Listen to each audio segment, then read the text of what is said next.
Hello, everybody. Welcome into a Friday edition of the Computer America Show. The first hour is going to be Roku, and in the second hour, we're going to have a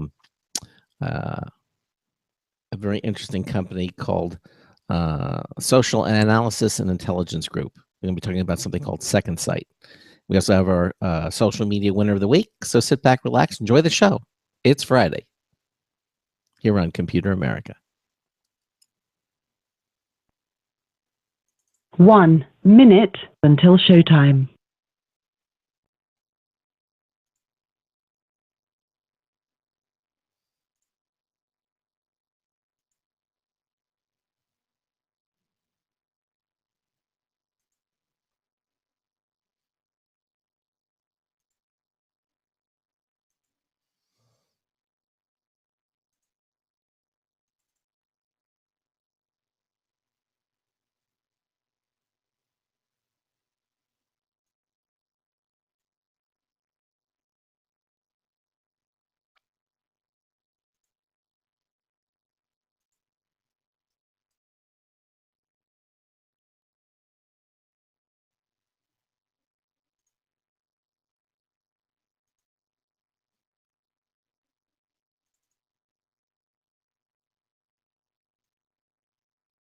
Your show will go live in 5 seconds. 4, 3, 2, 1.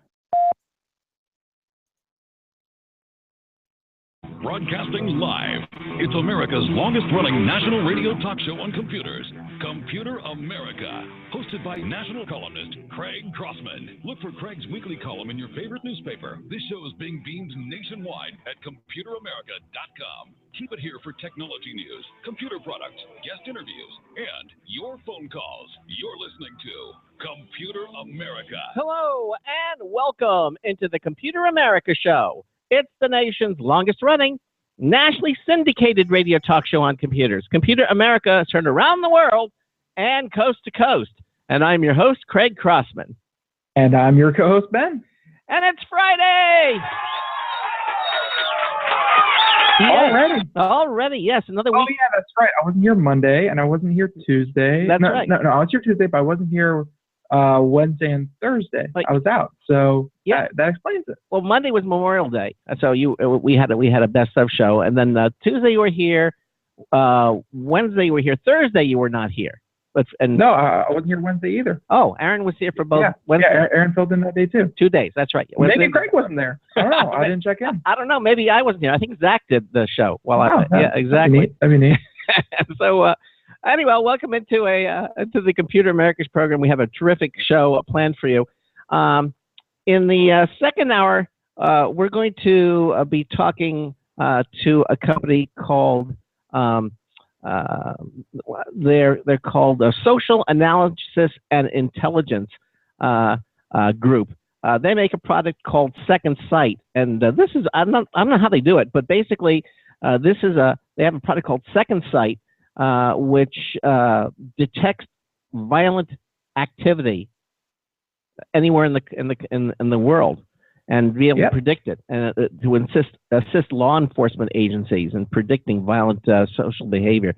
We're going to have the company's CEO and founder. I'm sure on more than one occasion a certain movie will be referenced. Yeah. Okay.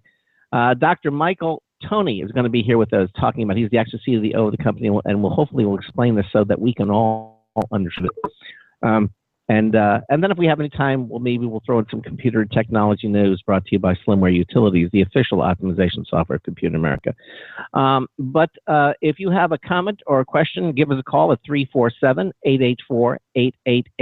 That'll get you on and get you through it. Please join us in our chat room from our homepage at ComputerAmerica.com. Just click the button or the pull-down menu that it says Show Lounge. If you hover over it, it'll give you the option of going for a full-screen chat.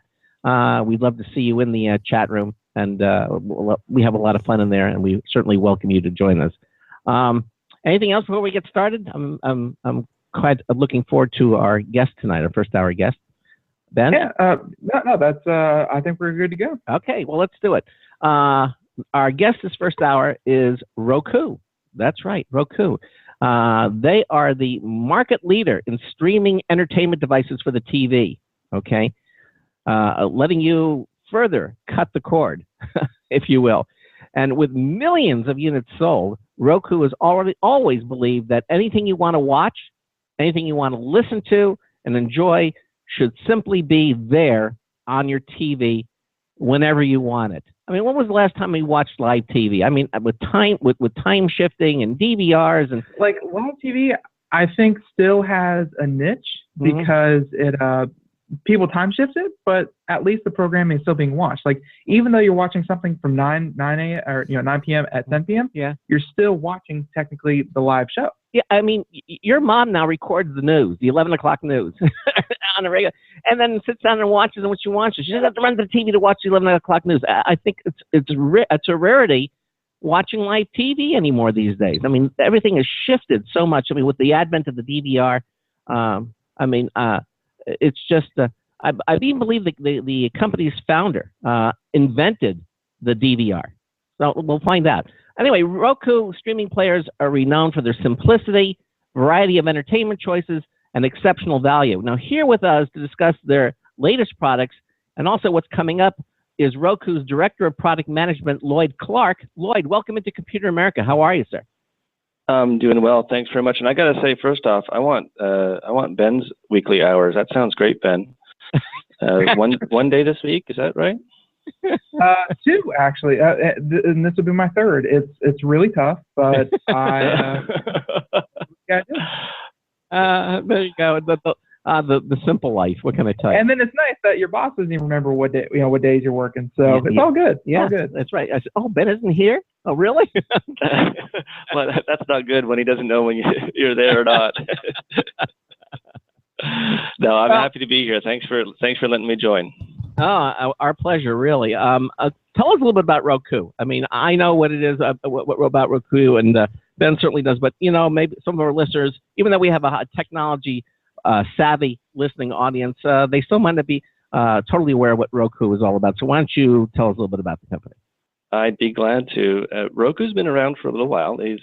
As you mentioned earlier, it was founded by a gentleman by the name of Anthony Wood, who you are correct in saying he is the inventor of the DVR. Uh-huh. So one of his previous companies was a company called Replay TV, which I think a lot of your listeners probably know.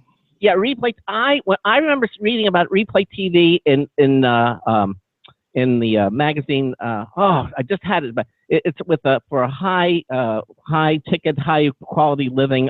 The Rob Report. There you go. Thank you. The Rob Report. I remember seeing a full page ad for the Replay TV before anybody knew what a DVR was, and I read it, and I read the description, and I went, oh my gosh, I need to have that. That is amazing. I mean, I immediately saw the wisdom behind a product like that, Replay TV, and I've had and owned numerous versions of the Replay TV before they finally, switched over into software and whatever they're doing today. But they were the vanguard. You're absolutely correct. And he was the inventor of the Replay TV. He was the inventor, and the way he did it, the way he put these, two and two together was he saw prices of hard drives coming down, speeds on the hard drives going up, and he liked watching Star Trek, and he wanted an easy way to watch Star Trek, and so he put this together, and the DVR was born. There you go. Wow. There's some kind of something very important about watching a show about the future, and then you go and create the future just to watch that show about the future. Yeah, there's a black hole involved there somewhere, I'm sure. Yeah, I'm sure you can find it anyway. So what Anthony did was he put together Roku, and the mandate here is streaming. So he started with some audio and some music streaming, and I think a lot of your listeners will probably remember Roku's first video streamer was together with Netflix. So at that time in 2008. Bringing streaming video to the television, essentially it was a Netflix player. When you hooked up the box to your television and you turned it on, you got into Netflix, and that's what it did, and it did a really good job of it. And it was the first standalone Netflix player that attached to televisions, and that's how we started the video streaming business. Yeah, I mean, we had Netflix on here when it was just a fledgling little company, and they were just in the DVD rental. They had just started the concept of renting out DVDs, so you could have many as you wanted, at a fixed price. And we had the company's creator and founder on the show. We never knew Netflix. What we just did a news story yesterday that Netflix is responsible for nearly 37% of all internet bandwidth. It's just amazing. We didn't know, but when we had them on, that they take over the world. Literally. Exactly. Well, and it's fantastic. Since we started with Netflix, and of course we've added more and more channels, or what some people might call apps. But you're right with the internet usage. We stream just through Roku players. We streamed last year over 3 billion hours to our players in people's homes all across America, and yeah, it adds up. That's a lot of internet usage. Yes, it is, especially because since it's video. I mean, that certainly eats into bandwidth. So certainly understand that. Again, the idea. So is the intent of Roku to help people cut their cable cord? The satellite cord. Is that what you're trying to do? Our mandate is really to power every television. So we're looking to create different ways, both a standalone player, or maybe you've read about our streaming stick, but we've also now embedded our software and almost like an operating system inside televisions. So a number of different ways that customers can access entertainment through Roku. So really what we're trying to do is power every television. And giving them quick access to what you were saying before, on demand. Whatever they want to watch, whenever they want to watch it, it's at their fingertips, and do it in a way that it makes it easy for them too. The simplicity has been one of the founding principles that Anthony has brought to Roku. And I think today you're hard pressed now to buy a new TV that it's not a smart TV, that it has a lot of this intelligence built into it. Older TVs, obviously, I can understand, you need to retrofit with standalone or set-top boxes and what have you. But we're seeing more and more of today's TVs have a lot of this technology already built into it. Would you care to comment on it? Yeah, absolutely. And it's been interesting to watch the TV industry change over time, and some of them are kind of catching on to what we're saying. But the way they've added features, we look at it as a bolt-on approach. So they started with a television, and then they added on inputs. So they bolted on the ability to put other things and show them on your television. Then they added on a user interface, and then they added on 3D, and then they added on gestures, and then they added on smart, and they keep adding and adding and adding with the hope and intent that you'll buy the next television. But our approach was a little bit different, where we stripped everything away down to the basics, and we thought, well, how do people watch TV today? And the way maybe you watch, maybe the way I watch is very similar. Is I'll watch some live television off of my cable, or I'll watch something off of I'll watch my kids play their Xbox, but then I'll switch to streaming. And so what we did was put everything at the very same level, all from the same home screen, so that I can quickly switch between whatever I want to watch, all from one place. So it's a new way of thinking. Rather than adding on an additional piece, it's starting fresh from the ground up. But yet you recently announced two new boxes, the Roku 2 and Roku 3 players here in the U.S., and you've added some new features. These are still standalone boxes that you purchase and connect to your television set. If TVs are now have Roku built into them, why would you need these other boxes, or are they intended for a different audience? For a couple of reasons. One, of course, is that there's a lot of televisions in people's homes today that do not have any connection to the internet.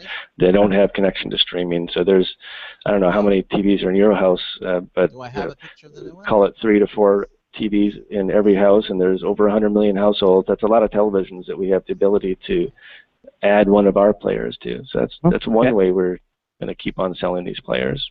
Mm-hmm. The other way is, honestly, I challenge you to look at some of the other so-called smart TVs today and try to use them compared to how a Roku player works, which is very fast, very simple. You get access to over 2,000 channels now in a way that these other platforms I don't think can match. So we have a lot of Roku players connected to smart TVs today, and so we see the box business or the player business continuing to grow over the next future.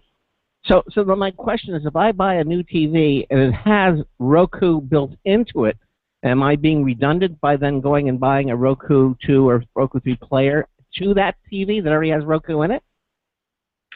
Yeah, I think you're on the ball there. So if you've got Roku built into the television, we'd recommend getting a Roku player for the TV in your basement, and the Roku that's built into your television is working just fine. Okay, so if I have Roku built into my new smart TV, then I don't need to add a Roku player box to it. Everything should be fine, is what you're saying. Everything's great. Everything's great. Okay. So for those of us, as you mentioned, there's still a lot of TVs out that don't have Roku built into it. You now offer Roku 2 and Roku 3 players. And these are both new. Do they supersede what was, are they replacing what was there before, or are they added to the additional lineup of Roku players? They are replacing two existing products of the same name. So we have a Roku 2 and Roku 3 that we were selling last year, and they're both being replaced by two new products, the new Roku 2 and the new Roku 3, but with some significant advantages in these new additions. And I can certainly go through some of them. Roku 2, I'll start with. Roku 2 has a significant bump in the processing or performance power of the player itself. It's in fact the same main chip, or the main processor that's in the Roku 3. So it has all the capabilities of the Roku 3, but it's offered with a very simple, straightforward, standard IR remote. And the reason we do that is to get to a lower price point. It's offered at $69. So for $69, you get a fantastic, powerful system with a lot of connections. There's Ethernet on it. There's a USB port. There's micro SD. It's everything that the Roku 3 has, except for the enhanced remote, which I'll tell you about in a few minutes on the Roku 3. The enhanced remote's fantastic. There's a lot of great things on that remote. But the Roku 2 was just actually given a big award from CNET because it really offers the best performance at the best price. So $69 for the new Roku 2. Now that is, of course, it begs the question. Let me ask you this: does the Roku 2 and of course the Roku 3, which we'll be talking about in a minute, do you have a way of updating the software that's in these players when you come out with a new feature? I guess I'm asking that is because the people who had the earlier version of the Roku 2 and the Roku 3, can they or can they not update what's in there via software, or is it actually a hardware difference between these newer players? The new players definitely have a hardware difference, so it offers an increased performance through hardware. But you come on an interesting point. Something that Anthony thought about early on was we want to keep these things connected all the time. Sure. And the reason we want to do that is so that we can do exactly what you're pointing out, and that's send updates to them on a continual basis, which we do on a regular basis, both additional features as well as new channels. This is something that I think TV companies are starting to learn now, that instead of ship and forget, it's ship and update on a continual basis, which is what Roku's done from day one. And computers have been doing that now for years, right? So it's not a new concept, is it? No, it isn't, and it's nice to see that consumer products like the Roku are now beginning to adopt that update principle. So you can get new features and new abilities, and say one day, and say, "Oh, look, I can do this now. Well, I couldn't do that yesterday, and now I can do it, and I didn't have to go out and buy another product." Look at that. But as you say, newer hardware features become available. And so you are replacing the Roku 2 and 3 with a better hardware. Will that always be the case? You're always going to be continuing to upgrade hardware as well as the software? For how long can someone have a Roku 2 and 3 and be comfortable knowing that it's completely usable and I don't have to run out and get the newest, latest, hottest, greatest thing? Yeah, that's a tough question when it comes to technology curves. It's really what you're asking. The people who bought some of the first Rokus in 2008, there's a lot of them still using them, so they operate fine. They work just great. The entire software system is designed to work on a very, very low cost and low processing power system. That's why Anthony envisioned it from the beginning. And so, do you need one? Well, only if you want some of the new features that the hardware will give you.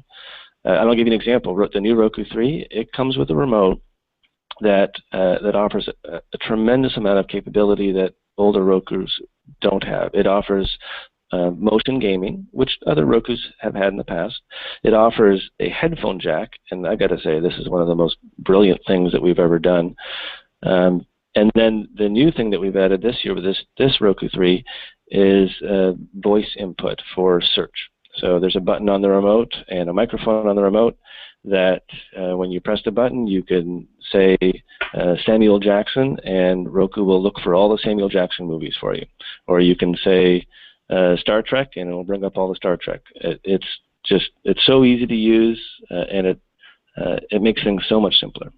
And you just stepped on a point of contention between Craig and I that we've had before on the show. Craig thinks it is nigh improbable that remote controls are going to be replaced by voice commands. Well, and I've modified that slightly, and I did say this earlier, that I said in certain instances, voice commands make a lot of sense. But if I'm just channel surfing, I don't want to have to sit there and go up, down, up, or go to channel 4. I mean, I'd rather just hit the button to do it. But if I'm searching for something, give me all the movies with a particular actor in it, then it makes a lot of sense, because then it'll come up and list them, so I can find the... Yeah, we're on the same page, Craig, that we think that voice is a great way as a shortcut for search. Voice is not great for volume up or go left for go right. That's what the remote in your hand is for. Right. Okay. So and I think we've met at a good point. Ben's met me at a point, and I'm meeting him halfway. He's meeting me halfway, and I think that's what it is. For the for just moving up, down, or surfing a grid or something. You want buttons. But I had never said that, that's what voice was going to be for. Voice was always going to be the more intelligent way to navigate without having to, the channel guide is gone. Now you kind of say, oh, I'm in the mood for comedy, and up pops comedy or something along the lines. That makes perfect sense, and I agree with you completely, Ben. And I think our guest, Lloyd, is in agreement with you. Well. So you're looking for something, search. Voice is wonderful. But if you just, you go the channel up, channel down, volume up, volume down, I'd just rather push a button rather than have to speak it. And then you mentioned I'm sorry. I'm sorry. We think the remote in your hand is a key to the simplicity of the entire system. That's when someone sits down on the couch at night and they've been working all day, they don't want to work at night. They want just a very simple interface, and that directional pad, or we'll call it a D-pad, that's kind of a lingo term. That 4-way up, down, left, right is just the easiest way for someone to go through the interface, to go through the on-screen display, to find what they want, to press play. It's the easiest way for the vast majority of people. Yeah. Now that being said, we're all saying the same thing on search. Hey, if I just want to find barbecue, I can just say that, and it'll find me a barbecue. Or Clint Eastwood, give me all the Dirty Harry movies, or something like that. Yeah, exactly. And then that makes it 1,000, tens of thousands of times easier just by saying that. Now, you mentioned also a headphone jack. Does that mean that I can listen to my TV in silence? Turn off the speakers and listen to it. What's the headphone for? It's one of those features that has become so quickly obvious to anyone that we tell it about. We point at the headphone jack, and immediately people get it, that it's for private listening. And always I hear stories. We've had customers saying, this is a marriage saver, this is a family saver. It's for when you have more than one person in the house. One person wants to watch, the other person doesn't want to hear what's going on. So if I'm up late at night and I don't want to wake up my wife, I'll use the headphones. Or if my 5-year-old is watching that one cartoon too many times and I don't want to hear the same song over and over again, I give him the headphones. It's just so fantastically simple too, because we didn't invent a headphone jack. Headphone jacks have existed before. What we did though was just make it really easy. You plug a set of headphones into the headphone jack, it immediately mutes the television and sends all the audio to your remote, and then you can control the volume from the remote. When you unplug your set of headphones, all the audio goes back to the television. It's just as simple as that. Does the headphone plug into the Roku, or does it plug into the remote control? It's on the remote control. All right, so therefore the headsets are wireless. So if I'm sitting 10 feet away from the TV, I don't have to have a wire strung all the way from the TV to the couch. It's a tripping hazard, so that makes a lot of sense. That's wonderful. That makes it really worthwhile, and that's built into the Roku 3 remote control, which makes that's right. Yeah, it makes a lot of sense. And now, do you have to? I guess you have to set it up so obviously the Roku knows when the headphone's plugged in because it's communicating with the Roku. How do you get the TV if there are speakers in the TV to know that? Is the TV again is plugged into the Roku and then all the audio is coming? I mean, how do you get the TV to get quiet? Yeah, it's a great question. So at this point, we're not actually even controlling the television. We're controlling the sound that's coming out of the Roku into the television. So we mute it from there. And then we send that audio, and we use Wi-Fi to send it to your remote. The remote has a little Wi-Fi chip in it, and we control it that way instead of controlling the television itself. So you leave the television volume at a comfortable level, and then you're controlling the volume that the Roku is sending to the TV, or is it a combination of both? Is it it's a universal remote that controls the volume on the TV as well as the Roku? How does that work?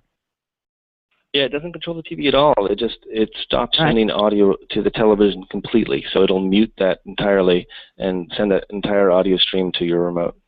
Got it. Okay. And volume up and volume down, is that also through the Roku, or are you controlling the TV's volume when you're in normal play? It's on the Roku. It's all on the Roku. So there's no interface for the remote to whatever brand. And when you get like DirecTV or some of these satellite boxes, they allow you to program the remote so it controls the TV itself. You know, the volume up, volume down, power on, power off. The Roku 3. We don't do any of that. Okay. So we focus only on the player itself. That whole universal remote, that's a much bigger kettle of fish that the companies are working on. We're focusing on the streaming experience. I got it, exactly. Well, it makes sense if everything going to your TV is coming through the Roku box, the audio, the video. Well, then you can control it that way as well. It makes perfect. The only thing that you would have to do is when you want to turn the TV off for the night or turn the TV on first time, I assume you need a second remote to power the TV on and power the TV off, and that would be it? That's exactly right. Yep, you got it.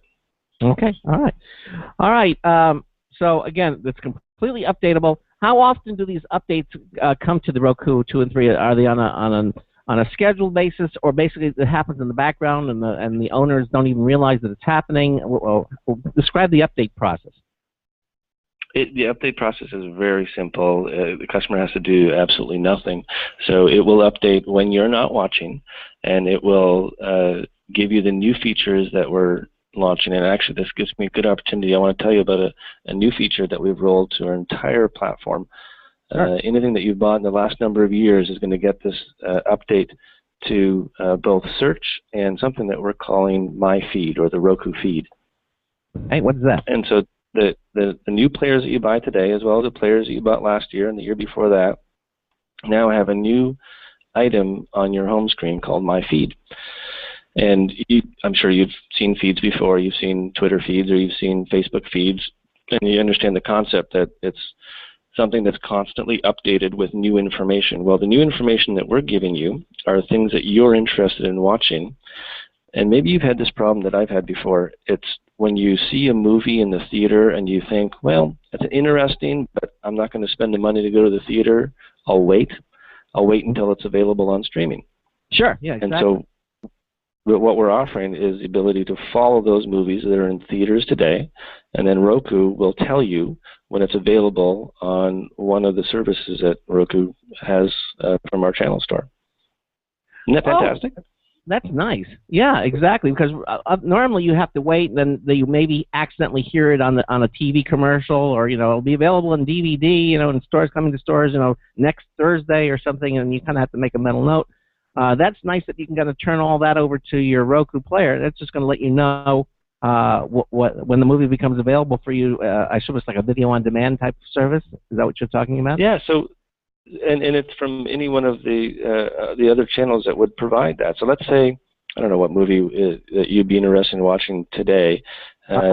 Maybe Age of Ultron. Okay, that's a new. There you are. Right. Yeah. So that's actually one that I'm following because my son wanted to see it, but I didn't get a chance to go with him. So I want to see it, and so it's in my follow list. It's in my feed. And when it becomes available, let's say it's on Netflix, or let's say it's on Vudu or Amazon or any one of the streaming services, it's going to pop up into my feed and say, hey, it's now available for streaming. And it's also going to tell me, hey, it's now available for a lower price. Or, hey, now it's available for free over here. It's going to keep on updating me until I decide to take it out of there. I think it's a fantastic thing. It's making my job easier when I sit down on the couch at night and what do I want to watch tonight? Well, I'll go to my feed and see what's popped up from things that I've been following. Yeah, it's like a little tickler, kind of let you know when these things become available, and then you can watch. Because depending upon the release and how big the picture is and how long the movie companies can think they can milk it, before they have to bring it. You can't really set your watch by the release in movie theaters, and 6 months from now it will be on Netflix. Like, you can't set your watch by it. No, you can't.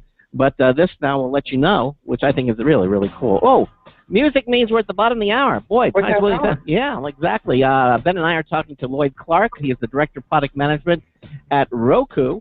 We're going to take a little break, and then we'll be right back with him. You're listening to the Computer America Show on the Blog Talk Radio Network, on the IRN Radio Network, on TuneIn. We've got a news tips bulletin review from Marty Winston coming up as well. We also have our social winner of the week. We'll be right back. Stay with us. Don't complain about your cable bill going up and up and up. Do something about it. Grab a pencil and jot down this special number, 1-866-663-MY-TV. The more cable TV rates go up, the better digital satellite TV looks.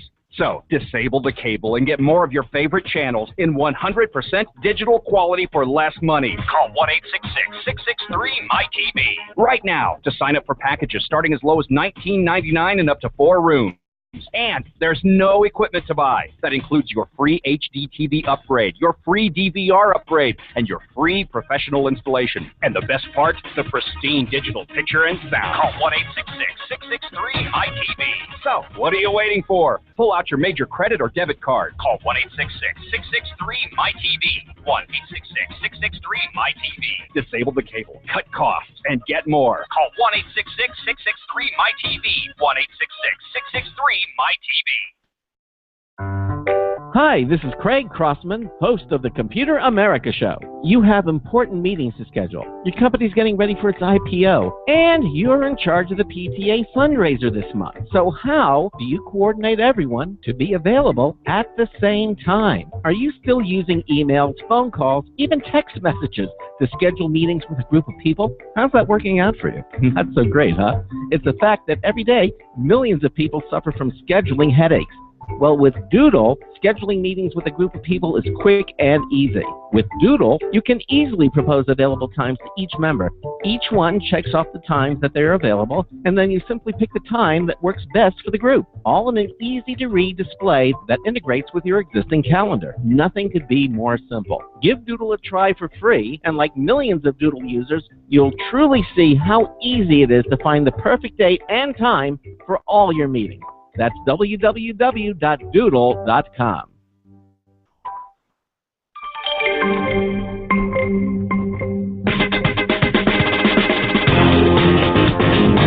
One more time. This is Marty Winston with a News Tips Bulletin Review for Computer America. This time, the Ryobi 8-inch bench grinder. The last time we used a bench grinder was in 8th grade metal shop, so it was high time to add one to our workbench. Most bench grinders get used for sharpening lawnmower blades, chiseled screwdriver blades, or twist drill bits. Or you can swap one or both of the heavy stone grinding wheels for wire brushes to remove surface rust and rough polished metal pieces.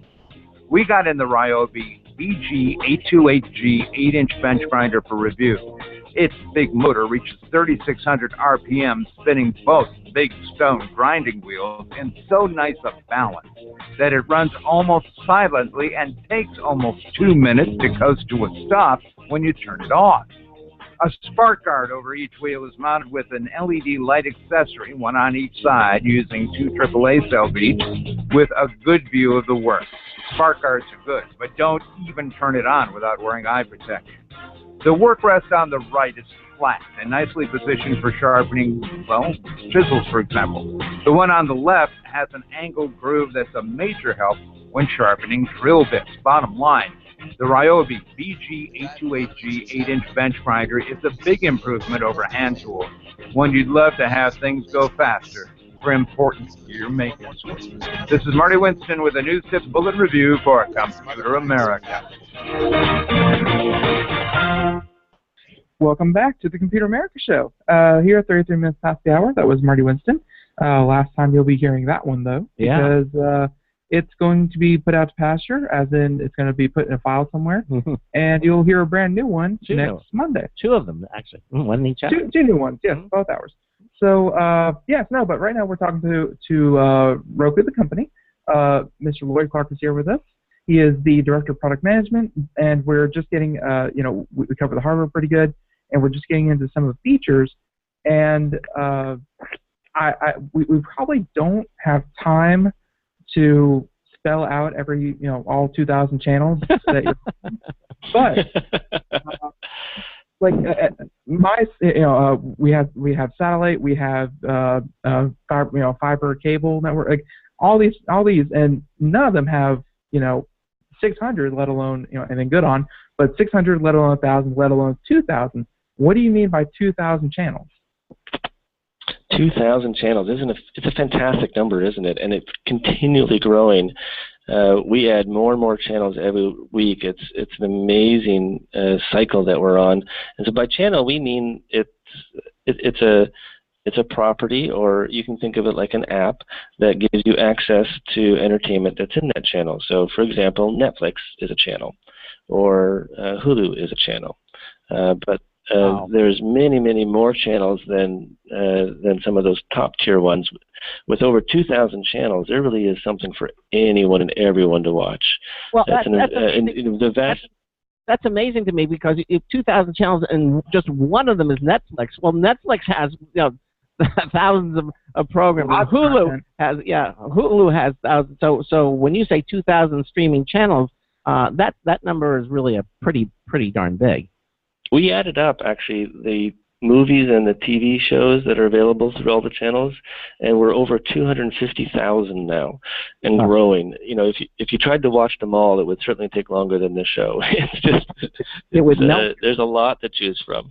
It would melt your brain. A little aside question, because it's not a channel, but how do you handle things like YouTube? Like, can you get YouTube through Roku? You can. YouTube is available on Roku, and actually YouTube's quite interesting, because you can also start YouTube like my family does. They look on their phone or their tablet, and they find things that they want to watch, and then you can send that or stream that or cast that to the Roku, and then you can show it on the big screen. So, my 15-year-old will say, "Hey, Dad, take a look at this guitar video," and he puts it up on the big screen for everyone to see. It's really easy to use. Wow. It's sort of like casting, but not quite. It's a little different. You're basically bookmarking them or marking them in some way, and Roku knows, okay, they want to see this, and then and you don't have to go searching for it. It's right there waiting for you. You're right. You can think of it almost like a URL, like a website URL that it'll pass off to the Roku, and that bookmark, as you called it, tells Roku, okay, play this. So you're not really streaming from your phone. Or there's other ways you could stream from your phone to the Roku if you wanted to, but in this case, it's just passing off that bookmark. All right, well, how can I, if I have something on and I want to just cast it over to the Roku, how would I do that? Well, we have a Roku app, of course. Like many things have apps these days. We have it for iOS and for Android and for Windows. And with that app, you can take things that are on your device, whether it's your tablet or your phone, and then through the Roku app, you can send it to your screen. So you can send videos that you might have on your device, or music, or photos.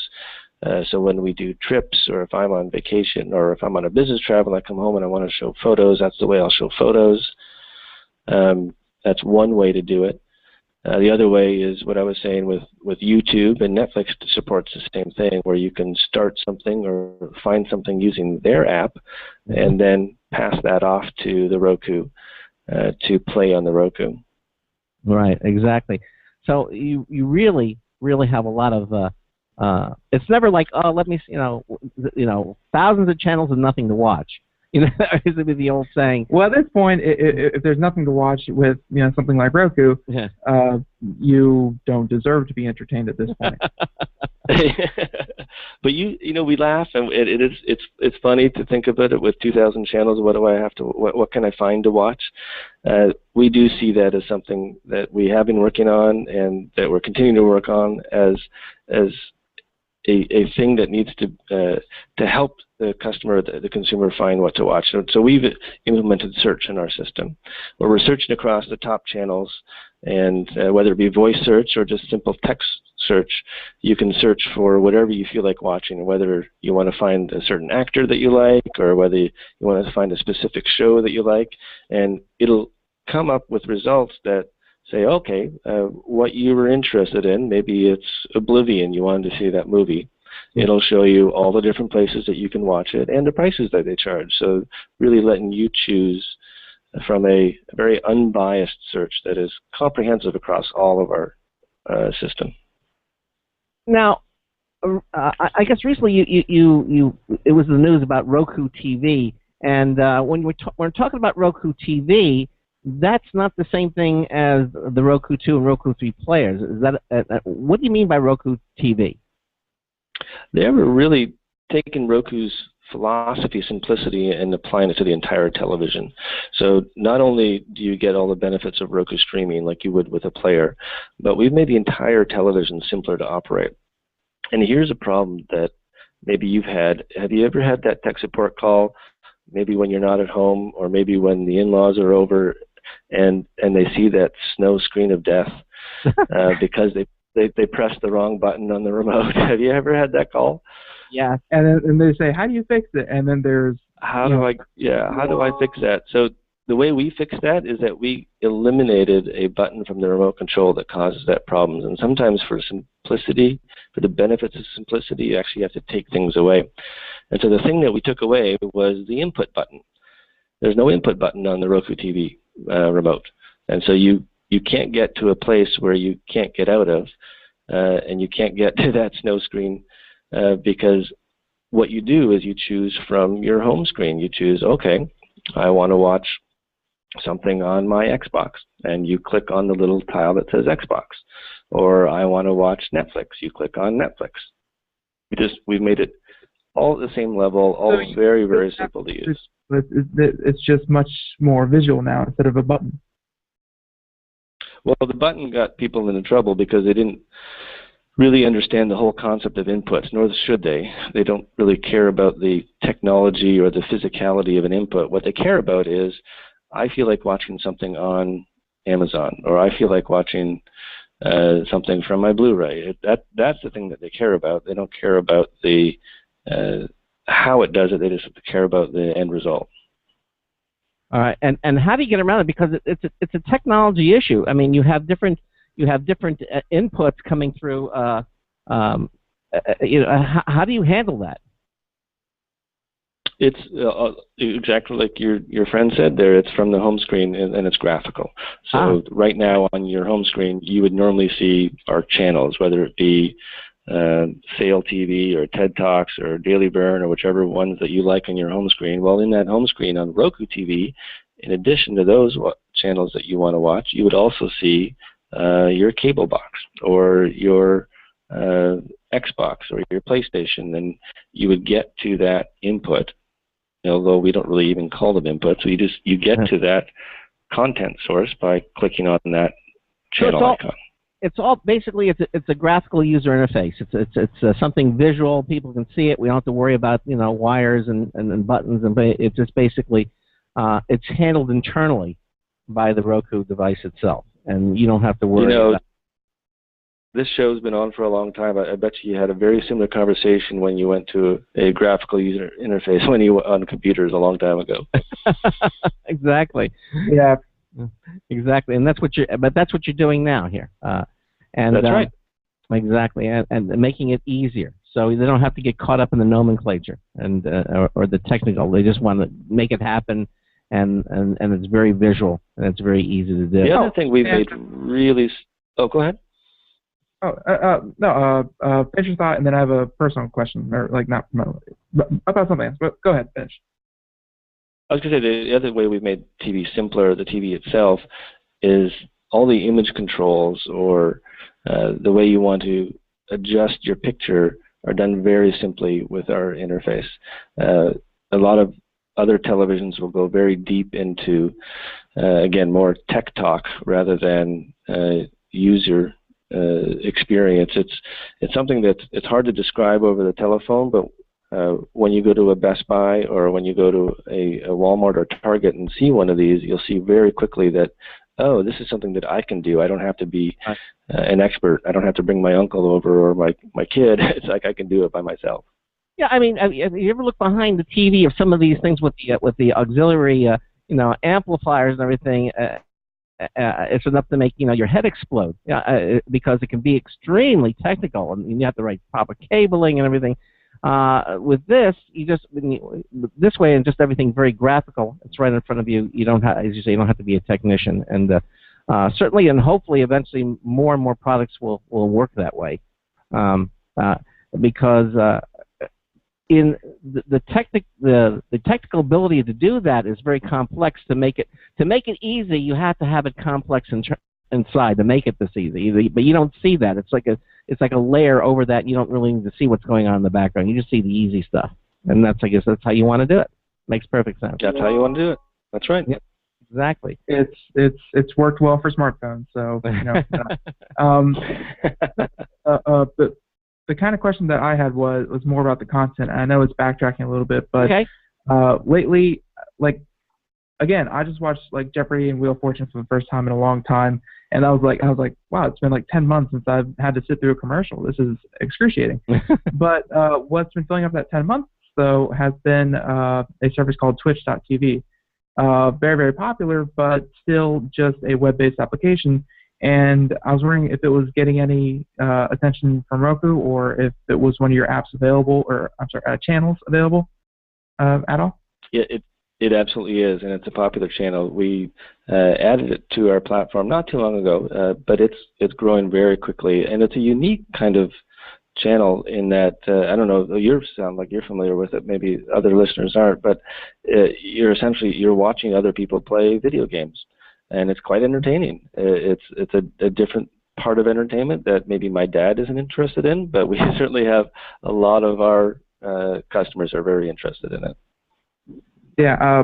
Well, the thing that is kind of unique about this particular one is that not only are you within Twitch, Twitch.tv, everyone kind of creates their own channel, so it's really there are channels. Thousands upon thousands of channels within that one, but then there's also a social aspect to it, and I don't know if Roku has their own way to deal with this, where they have a chat room and you can type and kind of participate, but that's kind of unique to Twitch. So I was wondering if you had taken that, or is it just getting the content, the video content from Twitch? Right now, it's just the video content, which, like I say, on its own is very, very interesting. But each channel works on their own capabilities, so we'd have to probably get Twitch to join the phone call to tell you what they're going to do next. Yeah, okay. Okay, fair enough. But that's great that you have support for that, because I watch it all the time, and I'm having a heck of a time trying to get it on other places. So the fact that Roku does have it, though, is great for a lot of people that I know. Lloyd, what we need to do is we got to get you to send a Roku 3 to us, so we can help him. I'm sure I can get you a good deal. Excellent. So now we're talking about the Roku TV, and so does the Roku TV provide the same experience as a Roku player? And if not, what makes it different? It provides the same experience and more. So that's what I was explaining earlier, is that it really is the operating system for the entire television. So it helps you manage your inputs, it helps you manage your image controls, and it gives you access to these 2,000 channels and growing. So it does all that and more. Well, with the Roku 3, you have that wonderful remote control that you can put a headset into it and it's voice command. I mean, will I be able to do that with the Roku TV, or will I need the Roku 3 player remote to do that? That's something that is reserved for the Roku 3. That headphone remote is quite unique to that one. As I'm sure you've seen, the prices of televisions continually decline. Yeah. The television manufacturers, they're trying to get the lowest price possible to their consumers. And certainly Roku has developed a system that allows them to keep that price very, very attractive. And part of that is making a very simple remote for their offering. For the Roku 3, we can add a little bit more features. For the Roku 3 sells for $99 today, but you can probably buy $99 televisions. And actually last year the 32-inch TCL, that's one of the companies that is making Roku TVs. The 32-inch TCL TV with Roku, the Roku TV sold for less than $200. It was a fantastic offer for last holiday. Wow. So we can expect something like that coming up for the upcoming holidays too? There will be, I'm sure, many great deals on Roku TVs coming up this holiday. Yeah. It's like, no, Roku is actually trying something different. They're going to be doubling the price of all of their products. And, well, whatever works, I guess. Okay, so we've talked about Netflix. We mentioned Hulu and Hulu Plus. Some of the top streaming services. Is there a streaming service that you watch a lot? That is well known that we should know about, our listeners should know about. We broke up just briefly there. You were asking about channels, I think. Yeah, I said we know about Netflix and Hulu Plus. These are top streaming services. But is there a streaming service that you watch a lot? That might not be as well known. Like, for example, Ben mentioned. Yes, absolutely. Twitch. What might you be watching that we should know? Our listeners should know about. So our house, there's a number of things that we watch. So my wife likes fitness channels. So there's a number of fitness channels that will be playing in our house. It could be yoga channels. A popular one many of our customers watch is Daily Burn. It's for a fitness channel. If you like that kind of thing, that's great for you. That's not one that I watched. I like more of the special interest for barbecuing. Believe it or not, there's a whole set of barbecue channels. One that I really like is called Barbecue Pit Lords, which is recipes and techniques on how to barbecue better, because that's what I like to do. Are you telling me that there's a barbecue shows are very popular? Are you telling me there's a barbecue channel? There's several barbecue channels on different ways that you can learn how to barbecue better. Oh my gosh. Well, look. Yeah, it's wonderful. At some point, you look at the 2,000 channels and you kind of say, oh, well, of course. It has to be. They can't all be cartoons, So. Okay. So there's a whole selection of sports channels. My son's asking me to sign up for the NBA channel because we're watching the Warriors these days, and whether it be basketball, there's soccer, there's football, there's tennis, there's a new one called Sail TV if you like sailing. There's a lot. I have a younger child at home who likes PBS Kids or Sesame Street was just added to our platform, so that's a fantastic channel for him. There's some great channels if you like old classics. I don't know if you've ever watched Mystery Science Theater, those kind of shows. There's a new channel called Shout Factory TV that has a lot of those classics on there. News, ABC News, CBS News. Not only do you have these, but personally, I'm watching HBO Now with a Hawkeye because I don't have Apple TV. I don't have any of those kind of things. But HBO Now, you have HBO Go at the moment through Roku. And that's great, perfect. But HBO Now, I do not doubt, eventually will be coming to the Roku. HBO and Roku have been working together for a while now, and we're one of the first platforms that they went to market with, and it'd be reasonable to think, to expect that something might happen along those lines. So HBO, there's two ways you can watch HBO Now on Roku. One is through what's called an authenticated service, or basically confirming with your cable or satellite provider that you have HBO already, then you can watch it through your Roku. Another way that's really interesting that a lot of customers are doing is through Sling TV. Sling TV, which is one of the first over-the-top cable services. I can't really combine those two words, can I? It's over-the-top TV service. It's a selection of channels that they offer, including ESPN and HBO. So you can watch HBO through there as well. All right. Okay. Well, we're fast approaching the end here. I just wanted to again. So when we talk about things like cord cutting, and on-demand, basically each of them are sort of kind of the same. Basically, you're breaking away from the traditional methods of TV, and are relying more on the internet to bring. I mean, we're relying so much now on the internet. It's like the next utility, really, and they're trying to make it regulated like a utility. Hopefully, they won't, but. I mean, like electricity, water, power, and now you have internet. Hopefully they will. Yeah, they will. Yeah, exactly. Called net neutrality. But we're not here to talk about that. But the thing is, Roku, I think, would make it incredibly easy to become a cord cutter. Yeah, I would think so. TV has changed so much since I was a kid. I don't know if you remember. It's really used to be appointment television, where Thursday nights for me were. When I was really young, it was Carol Burnett, or when I got older, it was Cheers, or Saturday night was, I'm dating myself even more, it's Fantasy Island, or, Sunday night was Disney. But now, TV is really on your own terms, and Roku's at the center of that. It's what you want to watch, when you want to watch it, and my kids don't understand what linear television. Television means something different to today than it did before. Television really is what you want to watch, when you want to watch it, and you find it through your Roku. Yeah, again, it all started with the DVR. I mean, it really that changed the way we watched television. I mean, finally, we were no longer bound by the mandates of the TV guide, and you had to be in front of the screen at 8 o'clock at night, otherwise you missed the show. I mean, all that stuff is gone, and I guess the newer generations probably won't even remember TV like that, or when I grew up, and I mean, that was if you weren't there, you missed the show, and now that's no longer the case. I mean, it really changed.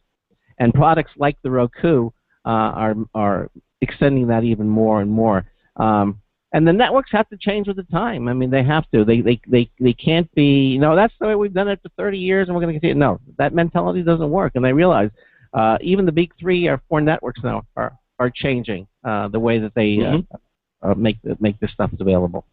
So really, so the cost of the Roku 2 and Roku 3, and where can they get them? Pretty much, Lloyd.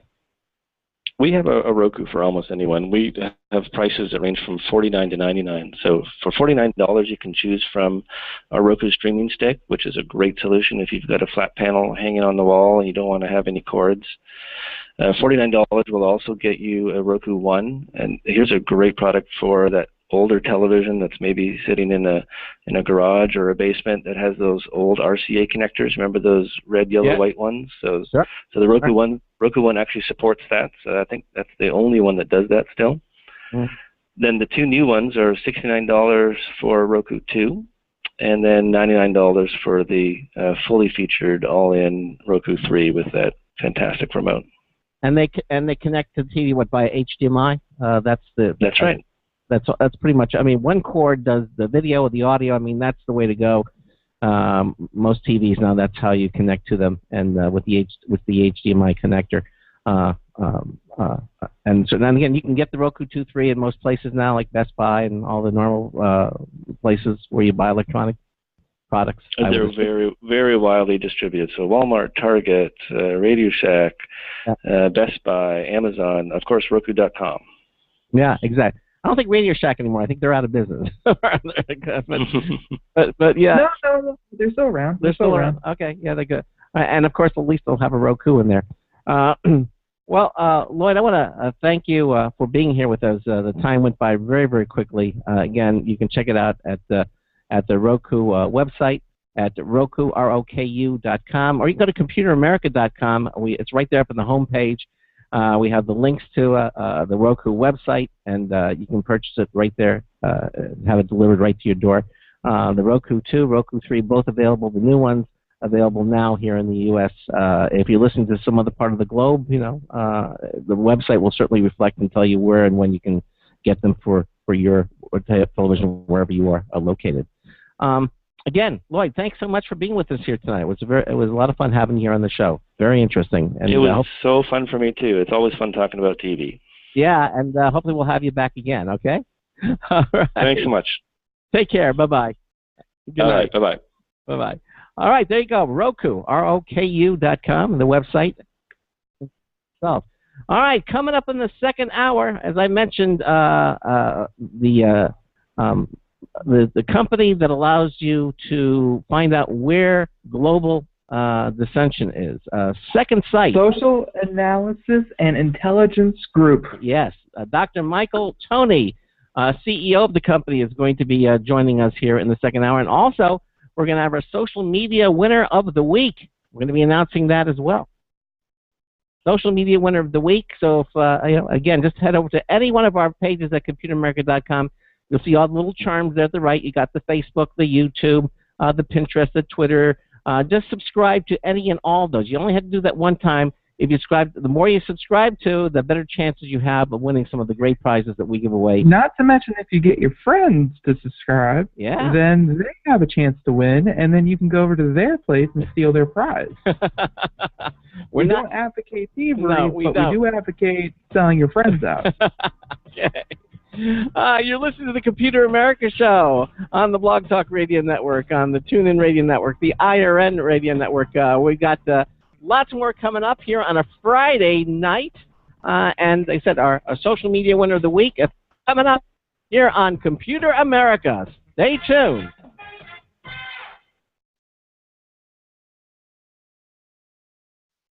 Broadcasting live, it's the only national radio talk show on computers to air every weeknight. Computer America. Hosted by national columnist Craig Crossman. The first hour's behind us, but there's still more of tech news, tech talk, and your phone calls. We're being beamed nationwide at ComputerAmerica.com. You got computer problems? Bring them on. You're listening to Computer America.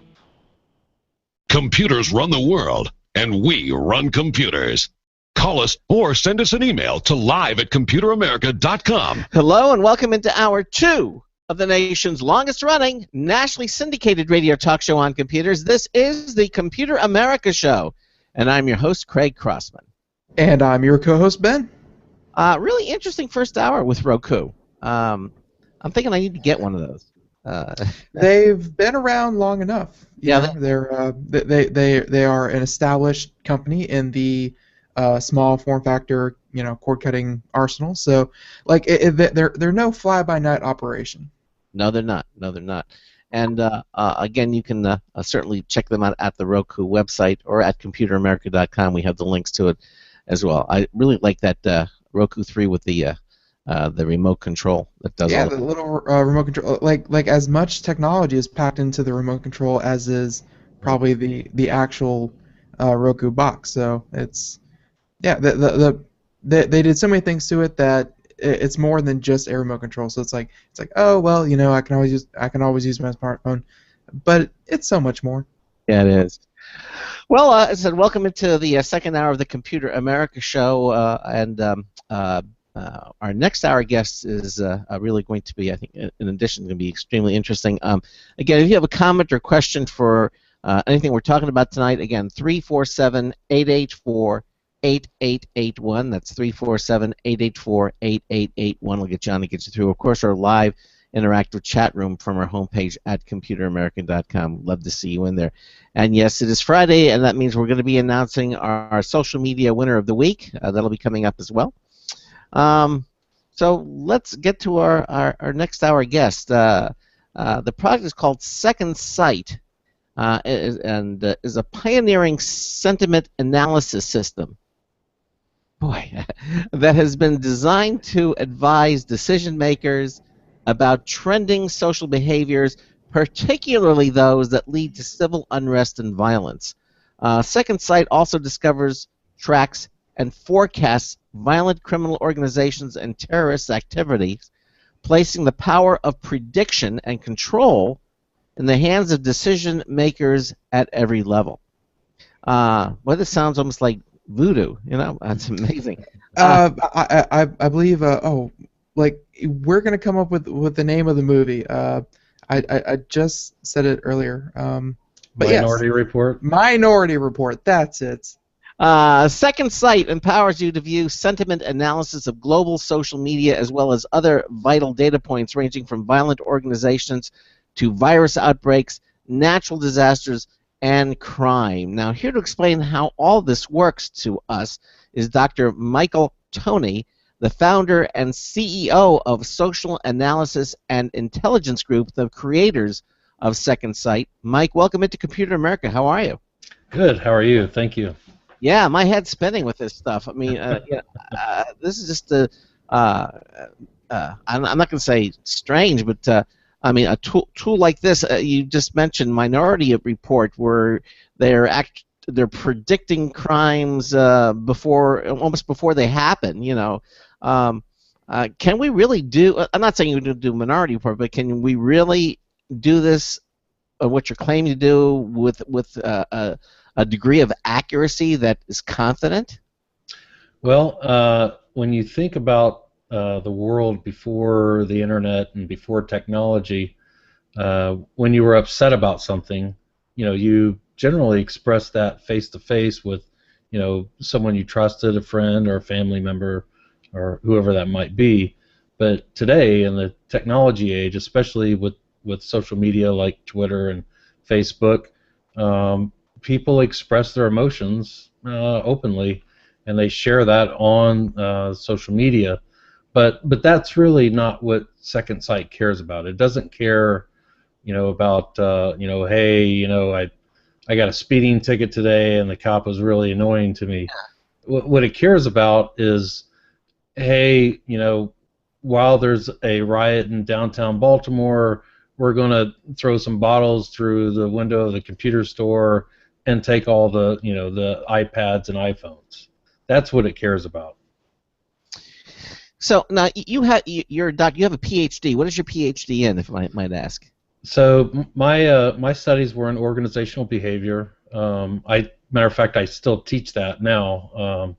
I teach graduate courses in organizational behavior and leadership and change and things like that. And really where this came from was during my doctoral thesis.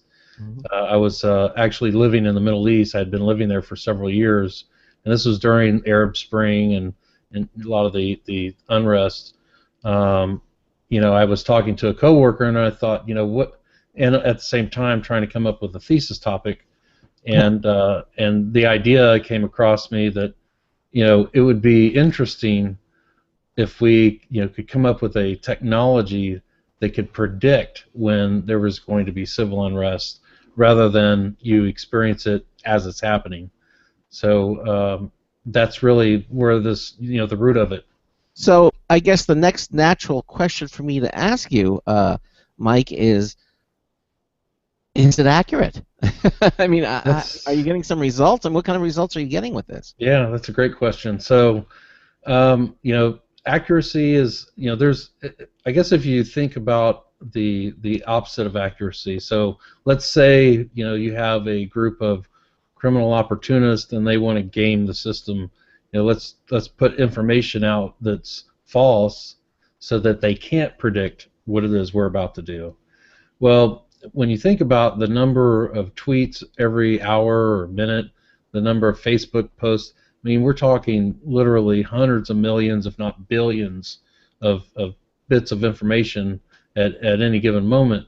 So, the accuracy is based on a very large sample size, which, in academic studies, it's practically impossible to get samples that large. Mm-hmm. So the level of accuracy is really good, but there are some dependencies. So, it is dependent on whether people, describe where they're at, either in their messages or in their user settings or whatever it might be.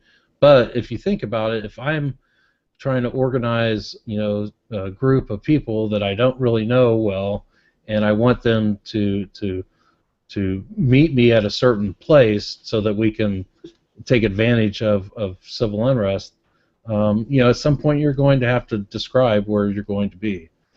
Otherwise, then what's the point of using social media to announce anything? So yeah, I guess that's myself, probably a few listeners out there, kind of take all this and they think criminal acts and civil unrest, things like that. Maybe it's an old, outdated way of looking at it, but I thought it was like, hey, so and so was going to start a revolution, be at the pub at so and so, and we'll get this thing kicked off. Or like it's always been like hush hush, quiet, and person to person. Like Right. it's never been very easy to track, let alone like I have no doubt that Twitter and these social media outlets are definitely being used to organize, but are they being organized in such numbers that you can actually track those? Right. So if you go back and you look through old photos during the Arab Spring, you'll see people holding up signs that say, go to this particular Twitter address.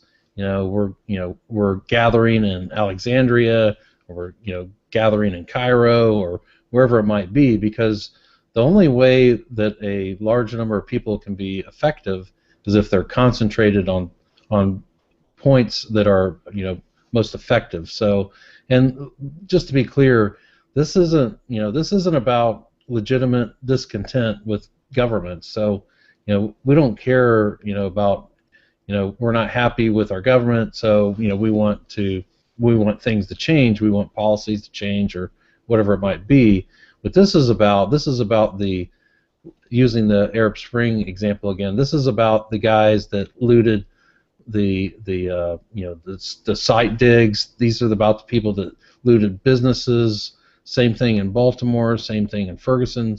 These are the people that detract from the world stage, detract the empathy or sympathy, whatever it might be, that the world will feel for people who are going through some form of discontent. We're looking at the people that take advantage of that. That's what we care about. And how are you are you using any kind of statistical analysis, or are you just doing direct? You're going out to all the social media and you're trying to find these things. I mean, Right. What's the process of Second Sight? How does it actually work? What is it you're doing? So at a very high level, the process is very simple. I mean, basically, we consume hundreds of millions of social media records. We run them through a specific process that distills that into the conversations and pieces of information that we care about, and then we translate that information into various types of visualizations and dashboards and things like that. Now, underneath the hood, and I have a couple of patents pending for this, but there's basically what's taking place is something called linguistic content analysis, and that's where you look at very specific language, and then you bend that language as, this word is something that would be considered aggressive or angry, or this word would be considered optimistic, because it's near some other word. And we do this across, right now we do it across 6 different languages. So that's really the underpinning algorithm is a linguistic content analysis process. Can you give us what kind of word, for example, would you look for? There was always this prank that people used to pull, and this was maybe in poor taste, but in post 9/11 it was just a thing where around 20 we did this around like 2011 2012. We would they grab their friends' phones and then they start texting to to random people, bomb, terrorist, threat, plot, like all those words, and then they hand you back your phone and say, okay, now you're being monitored for the next 6 months. Have fun with that.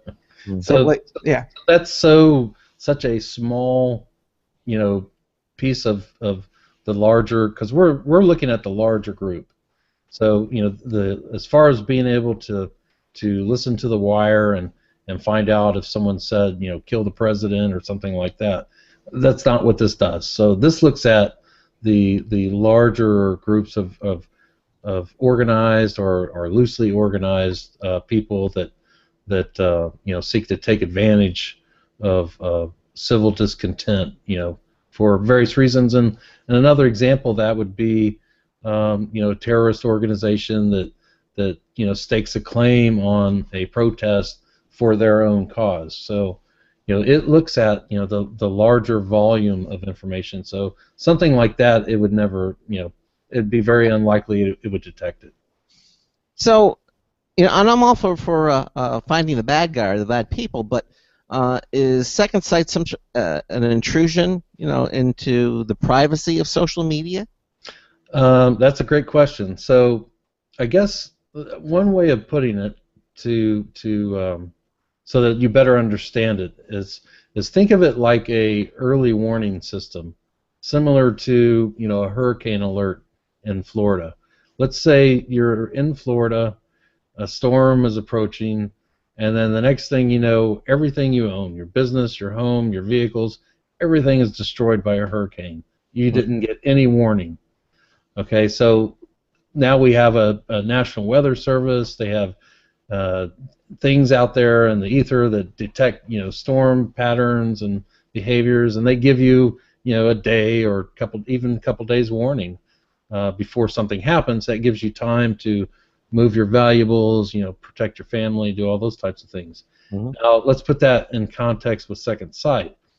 Let's say your radio show is operating from a office building on 3rd Street in downtown Baltimore, and you're doing your show and everything's fine.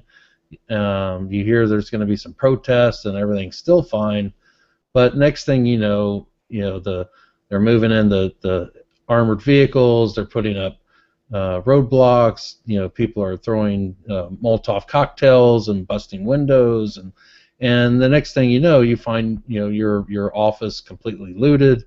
Your employees scared. They didn't know this was happening, so they had no warning. You had no warning.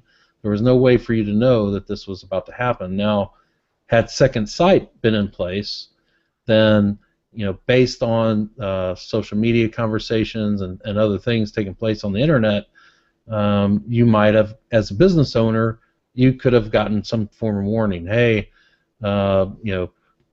the Computer America show, you may want to close down early. We have very strong indication that the civil unrest is going to escalate into a full-blown riot, and we strongly encourage you to remove anything very valuable from your business, and that you let your employees go home early, or whatever it might be. So think of Second Sight more as a early warning system for people, businesses, things that are often destroyed during violent protests. Yeah. I'm sure. I mean, I'm still kind of speechless with this. The thing how this works. I mean, it's really incredible. So you started. I asked if you gave us some examples of this working in the field, Mm-hmm.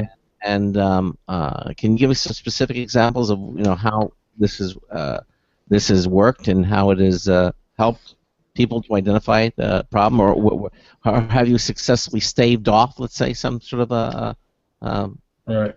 So right now we're still a startup. We've only been around for about a year now, and in that in that time, the Russians just announced that they just developed a capability to do sentiment analysis on to help protect the Kremlin from violent uprisings, and the National Science Foundation just funded $2.5 million to academia to do research on basically the same capability that we just patented. So where we're at right now is we're working with folks in Thailand and in Morocco and in Dubai and here in the U.S. And in order for us to produce these results, we have to buy large volumes of social media data. We have to buy it in bulk. right? And it's very expensive to buy that data, by the way. But we have made some predictions. I put on the front page of the website. There's a very general prediction about some activities in Oakland, California. You only hear on the mainstream media, the events that are taking place right at that moment. But what we're bringing on our website, without having a specific client that wants to know that about Oakland, is we've done some analysis. We've looked at historically what's happened there, the relationship between law enforcement and the citizens and crime rates. And go ahead. I got to ask you. I mean, this sounds really great. I mean, if this is working, or you're doing that, and some of these predictions are coming true, why aren't government agencies knocking down your door and saying, "Come on, no, we really want this"? I mean, do they want you to kind of test yourself and see if you can make some accurate predictions, or do they just think this is not viable yet? No. So what's happening is, this is such a new science/art that right now our government, the U.S. government, is working primarily with academia. I mean, they have this tool, and I don't have the name right in front of me here, but they're working with a couple of different universities on tools that do something like this, and then they have their own set of tools that don't really look at sentiment, and then there are other organizations like well, I don't want to say the name of it, but other commercial organizations that are just now starting to dabble in sentiment, and they're doing things like, here's a word cloud of social media conversations, which you really can't do anything with it. So this is very new. I mean, it's just a matter of time before not just our government, but many other governments want to better understand the sentiment of their citizens and how they feel about different things. So it's happening, but it's slow. Yeah, I guess to emphasize this isn't people sitting in a room and saying these words. This isn't people talking to themselves in their car. These are messages that are being posted on social media and made public, and then you just kind of take that data and then analyze it. Like it's right in bulk. It's not that invasive. Right. So we're in fact most social media bulk data providers have stipulations in place that say we're not going to provide you with usernames, which is fine, because we don't want that. We're not looking for Osama bin Laden. We're looking for we're looking for the big group of people, the gang or the unstructured group or whatever it might be, that's going to do something as a group. We're looking more at the social side than the individual person. So in other words, a second site is not identifying individual social media users, is what you're saying? No, it is not. That's correct. Okay. But I will say this,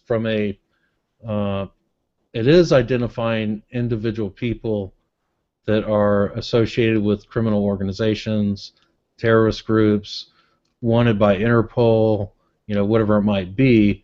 And if that person belongs to an organization that does publish social media, it does collect that information and present it, with different dashboards and visualizations.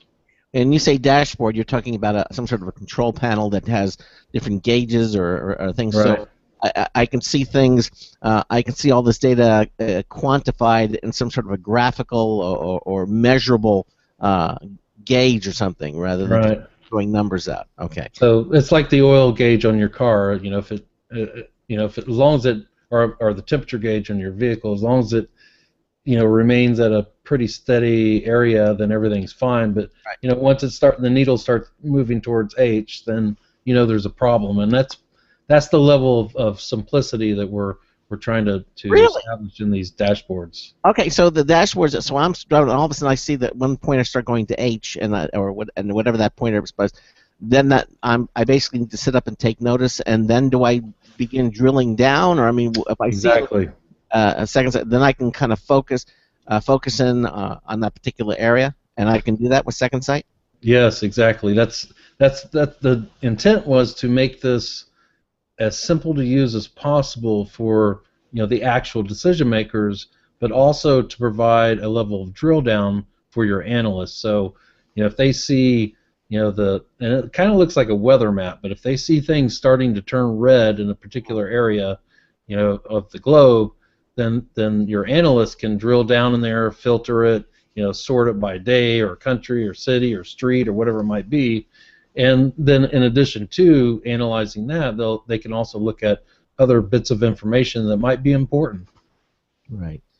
Sort of like the Jack Ryan, from right? They basically go and find this stuff.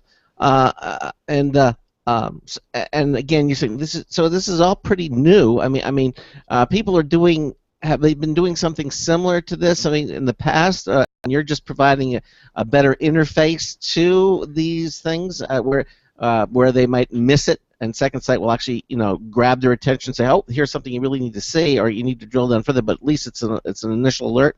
This is completely new. I mean, we're looking at we have it set up in such a way where we're really looking at the globally, but providing a level of specificity where you can literally take it down to the street level anywhere.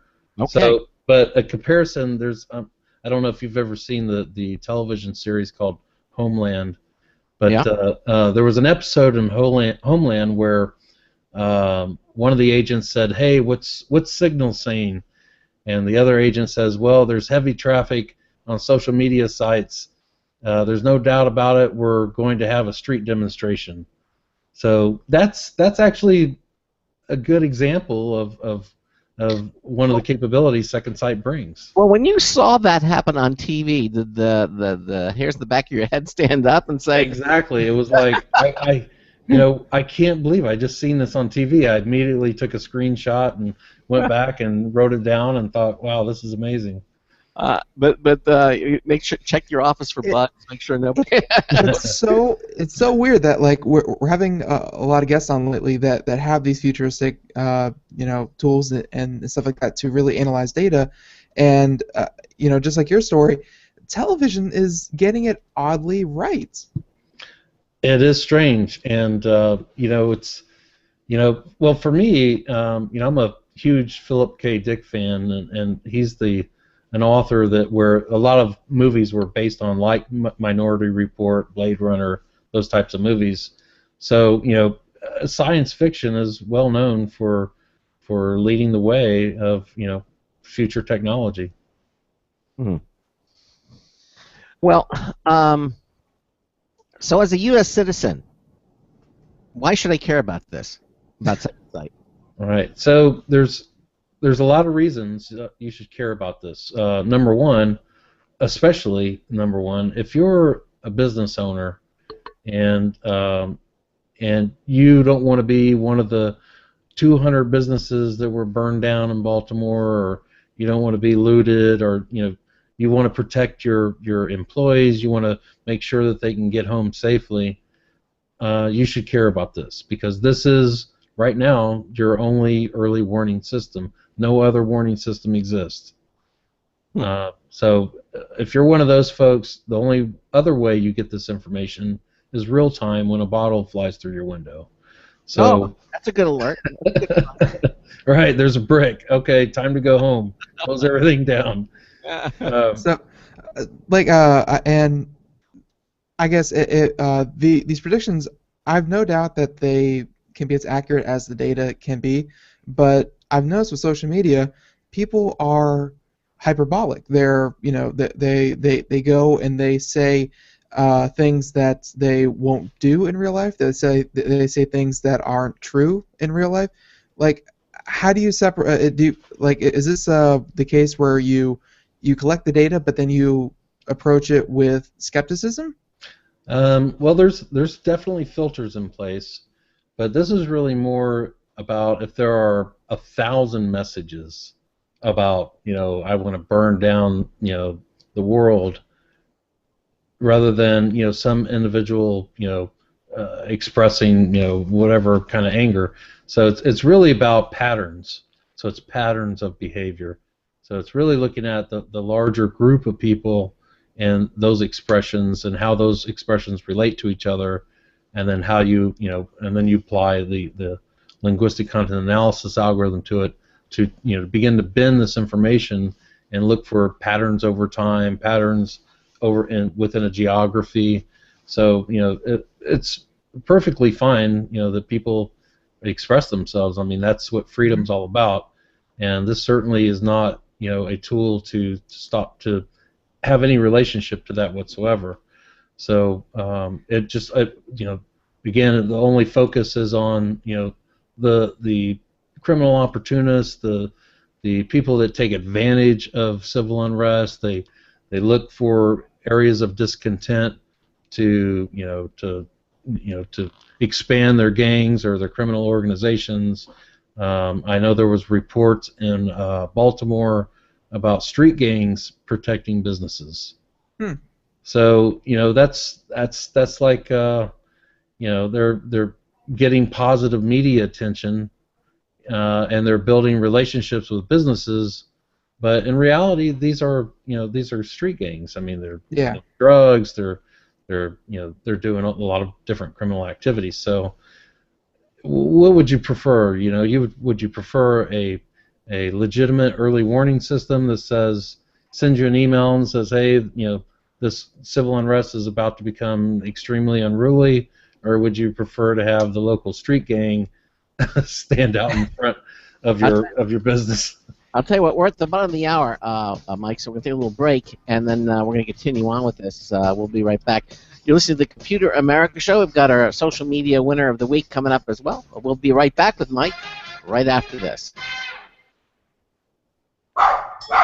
Looking for a best friend? Brother Wolf Animal Rescue has your best friend waiting just for you. The mission of Brother Wolf Animal Rescue is to help build a sustainable, no-kill community where no dogs or cats are ever killed for population control, where true euthanasia is reserved only for animals who are irremediably suffering, or for animals who are truly a threat to society and with no hope of rehabilitation. Brother Wolf's staff and volunteers go door to door, neighborhood by neighborhood, to educate citizens about local resources available for at-risk pets and to help their families connect with those resources. Brother Wolf's community-based approach to no-kill helps keep family pets healthy, happy, and in their homes and out of the local shelter system in the first place. For more information or to make a tax-deductible donation to this wonderful 501c3 organization, visit their website at www.bwar.org.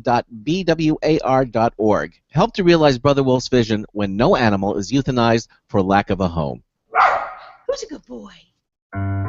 Hi, this is Craig Crossman, host of the Computer America Show. You have important meetings to schedule. Your company's getting ready for its IPO, and you're in charge of the PTA fundraiser this month. So how do you coordinate everyone to be available at the same time? Are you still using emails, phone calls, even text messages to schedule meetings with a group of people? How's that working out for you? Not so great, huh? It's a fact that every day, millions of people suffer from scheduling headaches. Well, with Doodle, scheduling meetings with a group of people is quick and easy. With Doodle, you can easily propose available times to each member. Each one checks off the times that they're available, and then you simply pick the time that works best for the group, all in an easy-to-read display that integrates with your existing calendar. Nothing could be more simple. Give Doodle a try for free, and like millions of Doodle users, you'll truly see how easy it is to find the perfect date and time for all your meetings. That's www.doodle.com.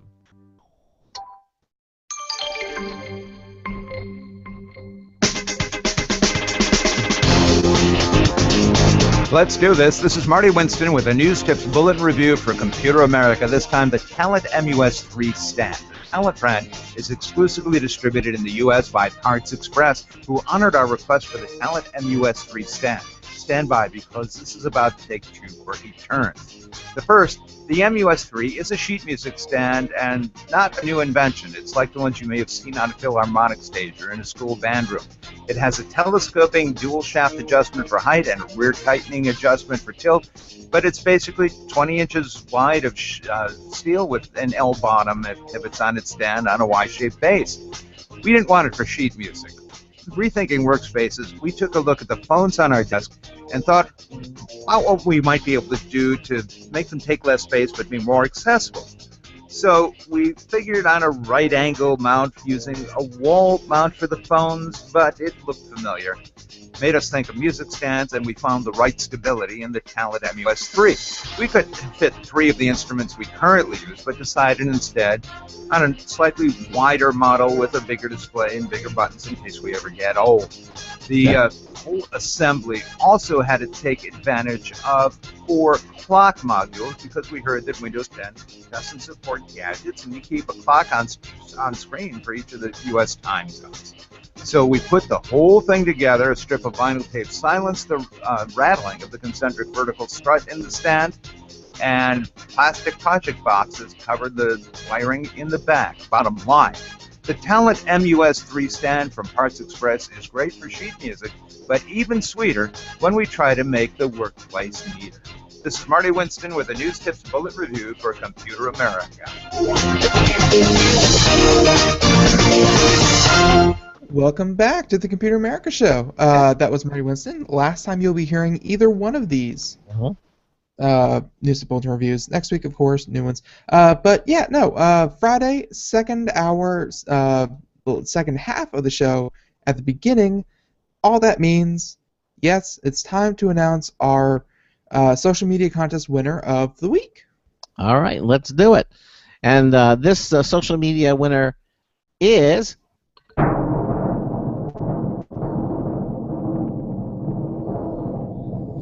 Christopher Weaver. Hey, Christopher, congratulations. You win the Logitech Wireless Rechargeable Touchpad T650. Yep, you do. You quickly scroll through your favorite stuff with it. It is wireless. It is rechargeable. It's valued at $80. So congratulations, Chris. You are this week's social media winner. And again, you can be one at 2. Just go to our Facebook page, like it. Go to our YouTube page, just subscribe. We have our Pinterest. All of them are there at computeramerica.com. Just go to any of our pages there, and you'll see the Google Plus, the Twitter, Facebook, YouTube, Pinterest. Just click on any of them, or actually click on all of them, and subscribe to watch all of our pages, and you'll get even more chances to win really cool stuff. Okay. In the meantime, where was that winner picked from? That winner was picked from. Let me go back and tell you. It was Facebook, from. Right? I think it was YouTube. Oh, okay. YouTube. Yep. All Exactly. right, it was picked from YouTube. Not going to say that there's any sort of pattern to it, but the next one won't be from YouTube, so make sure you subscribe to the rest of them as well. All right. There's a little helpful hint. All right. In the meantime, we are talking to Dr. Michael Toney about the second sight, and this is a very cool technology, and we're just going to finish talking to him about this now. Mike, can you? Before you move on to that one, kind of want to go back to the question. As a U.S. citizen, why should you care? And crime and that kind of thing makes a lot of sense. It's traditionally very, very hard to track, and it's there really has been no warning system for it. Novel uses there, but is Second Sight capable of tracking anything else? Like I remember a technology kind of like this, but obviously not anywhere near as advanced as Second Sight. They were tracking like Twitter feeds, and they were like, "Oh, not feeling so well today. Think I have the flu. Feeling under the weather." And they could kind of track a cold traveling through a city.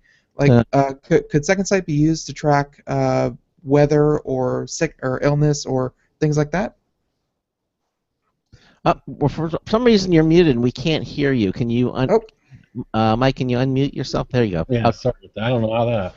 But anyway, actually, it's funny you say that.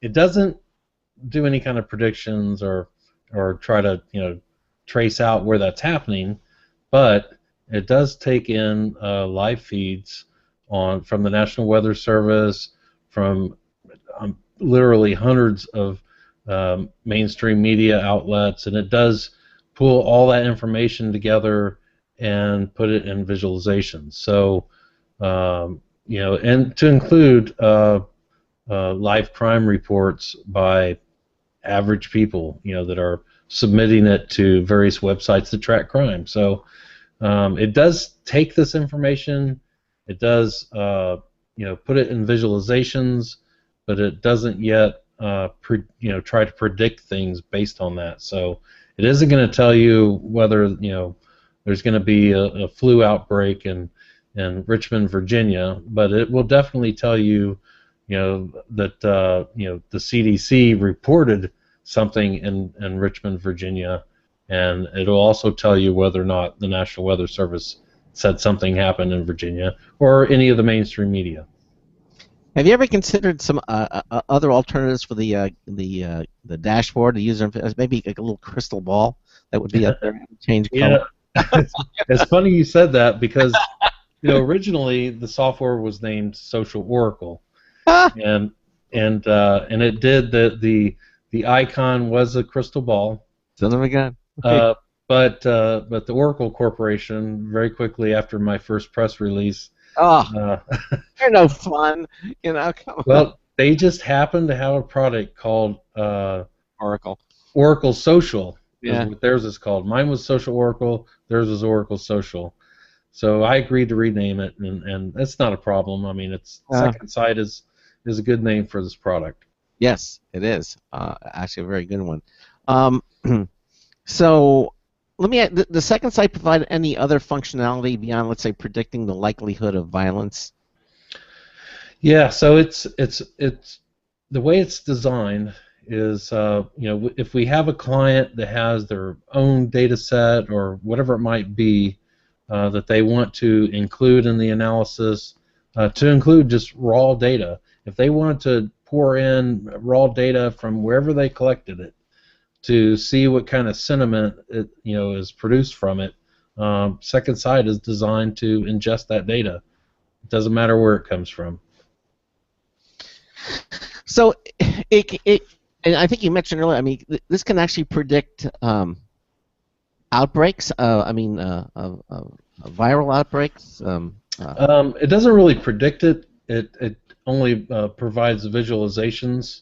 Okay. So if you were an analyst and you were looking for patterns of things happening in the world, and you wanted to look at the last 50 years of criminal behavior, and you wanted to contrast that with the last 50 years of economic development or viral outbreaks or whatever it might be, this provides you the dashboard to do those types of comparisons. So who is this going to really do it for? I mean, who's going to say, "Oh my God, this thing is incredible"? I mean, what? Who does this benefit? Yeah. Right. So yeah, exactly. Ultimately, I mean, what I would really like to see someday in the future is to see, along with the other tickers that run across your news report, I would like to see avoid this specific area because of some civil unrest, or violence has escalated here. Something in that ticker that presents some of the predictive behaviors that Second Sight created. But at the same time, what I would like, the other users of Second Sight besides governments, let's say, for example, you are a hedge fund investor, and you were working with your investment group, and one of the potential investment areas is a hotel in Kuwait. Let's say Kuwait, for example, and you're trying to decide whether or not you're going to put $100 million over 5 years into this project, and you want to know how stable is Kuwait. What do they look from a stability perspective over time? Go ahead. Go ahead. No, go ahead. No, so there's a lot of different uses for this. If you're, let's say you're a sports team, a soccer team, or football if you're in Europe, and you're about to play a game in Poland, pick up a stadium in Poland, and you want to know, what is the sentiment about your particular team, and what kind of violence can you expect when you get there? Because you're going to have to hire some level of security along with the local police force, and soccer teams are notoriously attacked by hooligan groups. So I believe the word is passionate. They're Right. passionate. Right. So there's a lot of different applications, not just for government and police forces. It's also for investors, foreign investors, currency investors. It's for sports teams. It's for local law enforcement. It's for homeland security. You pick a government entity, and there's probably some application of second sight to what they do. Okay, so you mentioned that let's say there's a soccer team from Brazil and they go to Poland, and we talked about the Middle East earlier, and of course America. Like, pretty sure not all of those people speak English. Like 99% sure. How do you tackle the language barrier? Because not all of this data that you're collecting is in nice, pretty, ready to analyze English. Yeah, so the way we set it up, right now it recognizes 6 different languages, and then within those, we've also inserted slang, special words, like on your iPhone, if you type LOL, everybody knows that's laugh out loud. Well, there's other short versions of words that we've included in our algorithm.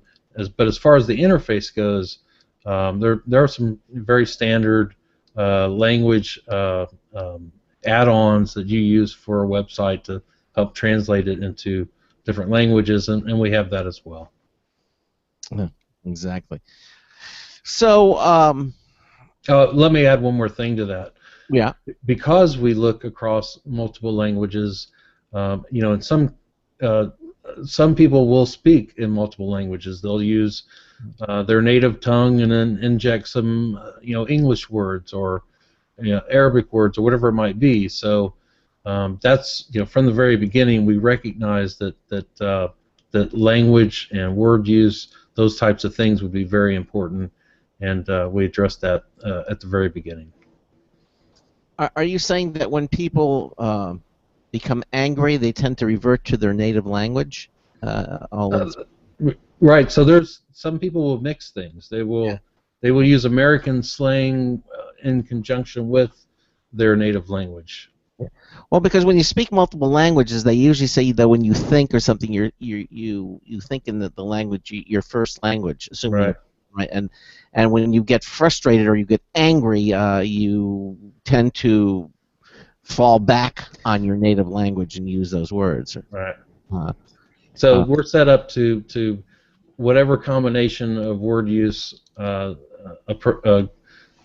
social media is delivered in. Within 6 languages right now, we can recognize that. So getting a little bit more personal for a second, you, Doctor, like, did you always intend to take your degree? Because your degree, not exactly a popular one in the tech field. Like that's that you found. Yeah, that's a good question. Yeah, you found a really nice intersection of technology and your degree that makes sense after the fact, but before, I hadn't heard of it. So I started. I've been in this business, in the IT business, probably as long as you guys have been on the radio. I started out working on analog circuit boards for missile launchers, and I installed some of the first IP addresses in Atlanta, Georgia, and the first Cisco routers and those types of things. Wow. And when I started to work on my my academic career, I felt pretty comfortable with pretty much everything IT. I mean, there wasn't.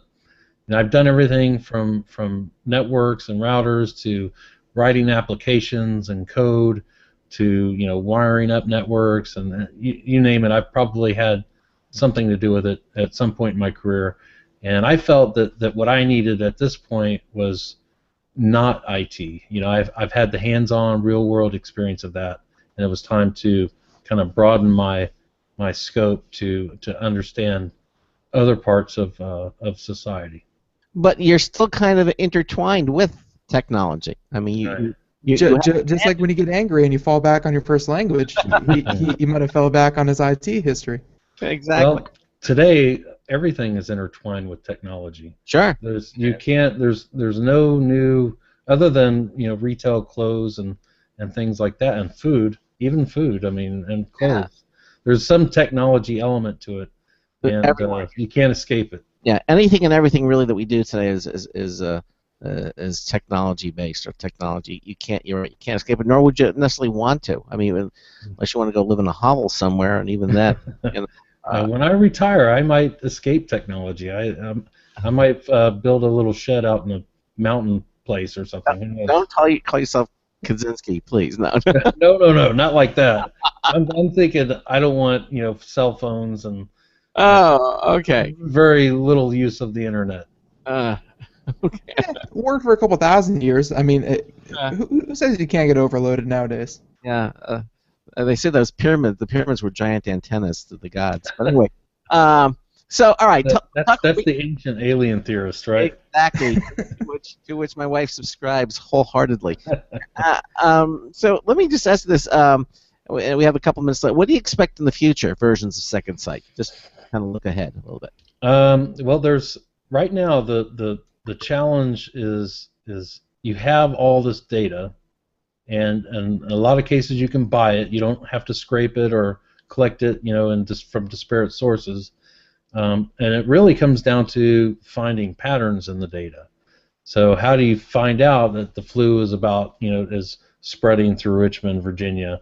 How does that relate to crime or the local economy? What are the different factors that lead up to certain types of social behaviors? So there's a lot of room for discovery, development, a lot of ways to take Second Sight to the next level and try to find patterns in other pieces of data. Right. As I mentioned governments and law enforcement. Any business use for Second Sight? Yeah. So I would definitely say that foreign currency investors. I don't know if I've done a little bit of trading in foreign currency and Bitcoin. Bitcoin maybe. No, not Bitcoin. Okay. But maybe Bitcoin. No, yeah. Bitcoin isn't tied to a specific government. It's that's what makes it currency. That's what makes it attractive to people who invest. Right. So until it starts influencing economies, and then it's going to be a challenge. But if you're a foreign currency investor, every piece of news that you can possibly get your hands on is extremely important. And Second Sight would be definitely a tool you would want to have on your desktop if you're a currency trader or a hedge fund investor. Or international banking, something along those lines. International banking, definitely. Yeah, like that. What about the things like commodity markets? I mean, something happens and that affects pork bellies. I mean, could that happen too? Yeah, sure. I mean, if it would be.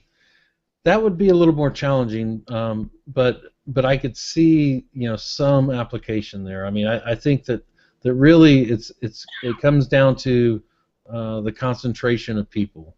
So it's wherever you have the highest concentrations of people, that's where Second Sight will be most effective. Yeah. So once you start getting out into the rural parts of the country or whichever country. That's when it becomes a little less effective. So it's really about concentrations of large groups of people.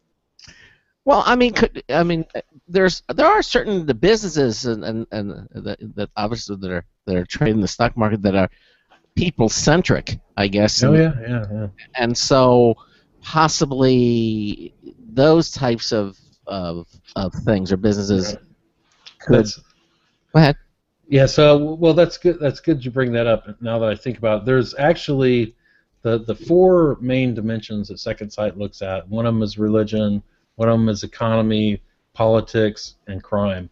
But economy, if you want to know the sentiment of a particular area, whether it's a city or a state or whatever it might be, about the economy, if it's very negative, aggressive, pessimistic, whatever it might be, yeah, that would certainly influence your decision making as if you were that type of business. Mm-hmm. So if people want more information, Mike, where do they go? Go to saig-llc.com. All right, and we have a link to that at computeramerica.com too. That link will stay up there, for the weeks ahead. So if you want to check this out yourself, or maybe know someone who might be interested in this type of situation, we bring it to you, and then it might not be something for you, but you might know someone who might find this interesting. That's what makes the world go round. You find things like this, and we try to bring all different aspects of technology to our listeners here at Computer America. Anything else you want to mention to our listeners, Mike, that we might not have mentioned that you'd like to? No, I meant to say this up front, but I'm a huge fan of the show and a long-time listener, and thank you very much for having me on. Oh, you're the one. I'm that one subscriber. Exactly. And I'll say this to you because you are here and you are going to take the brunt of this. But long-time listener, and you're doing cool stuff like this. You should have came to us with this earlier. This is awesome. It is awesome, yeah. And when we saw this, we said we gotta let people know that about this Second Sight thing. It's just really is awesome. And the best of luck to you with it, and let's get you back, in 6 months or a year, whatever it takes, and see how things are branching out for you. We certainly, or something significant happens, please let us know. And sure. Maybe you can be the first early warning system. Mike, thanks so much for being here with us again. Dr. Michael Toney, again, founder and CEO of Social Analysis and Intelligence Group, the creators of Second Sight. Mike, thanks so much for being with us here tonight. Thank you. All right, take care. Have a good evening. Good night. You too. Good night. Bye-bye. All right, so there you go. Very cool technology. And again, it's not. This is different. It's not mainstream. This is not putting memory in your computer or adding a larger hard drive. I mean, there's more to life than that, and that's why we say we're a computer and technology show. Emphasis on the technology. So when we see things like this that may initially might feel a little vertical, but it's interesting, and we want you to know that the things like this out there, that are things like this may be keeping you safer at night when you go to bed. So it's better to find out about this technology beforehand, and right when it hits the market, and realize what's possible, instead of being reactionary to it and being like, what, they can do that now? Like, they can track every single license plate in the US and monitor your every movement in your car. It's like, yeah, they can do that now, but I'm sorry you had to find out after it was all implemented. So yeah. being up to date on new technology is just smarter. Yeah, exactly. I mean, it's when you watch TV shows like Person of Interest, or whatever, Homeland, Person of Interest, all those good ones. All those good ones. I mean, they are anchored or based in there is reality out there that these stories writers base these things on, and here we just had one of the key guys, Dr. Michael Toney, who's doing all this terrific work out there on Second Sight. So we're glad to bring this to you. We have a caller, but I don't know if we're gonna have time to take the caller. Should Ben? What do you think? Oh. Caller, this late, here. Okay, caller. Here's what you're gonna do. You're gonna take the weekend, really mull over your question, really get it down to the nugget of interest, and then bring it back to us on Monday, polished, clean, shiny, ready to go. Yeah. And yeah, you can be one of the first ones to call into the show. But unfortunately, less than a minute left to go. Not quite cutting it. Sorry. Exactly. But we are pretty much out of time. Coming up on Monday over the weekend, we're going to have two things. We're going to have dreamcheaper.com. And this is kind of interesting. Basically, this is a this company allows you to make hotel reservations, but cheaper than you could ever do it on any other site. You hear that, and you hear a lot. Oh, 90 everybody has seconds. but they do have some very interesting technology. If you're booking a hotel, you might want to check out Dream Cheaper, and we're going to have the company CEO on in the first hour, and then in the second hour, we're going to have a company called Kayasi. Yeah. Anyway, they're interesting. They make their own brand of top quality mobile accessories. I mean, and by the way, I believe don't quote me on this, but all next month is all about Bon Voyage. It's all about travel, so we're gonna have a lot of guests focusing on traveling. Right. They have a glass ballistic screen protectors, a pen and laser combination. They make some really cool technology products. We're going to have them on the show as well in the second hour. And if we have time, of course, we'll do computer and technology news, brought to you by Slimware Utilities, the official optimization software of the Computer America. Have a great weekend, and Ben and I will see you on Monday night. So until Monday night, this is Craig Crossman, hoping that your hard disk never becomes floppy. See you Monday night. Good night, everyone. 10 seconds.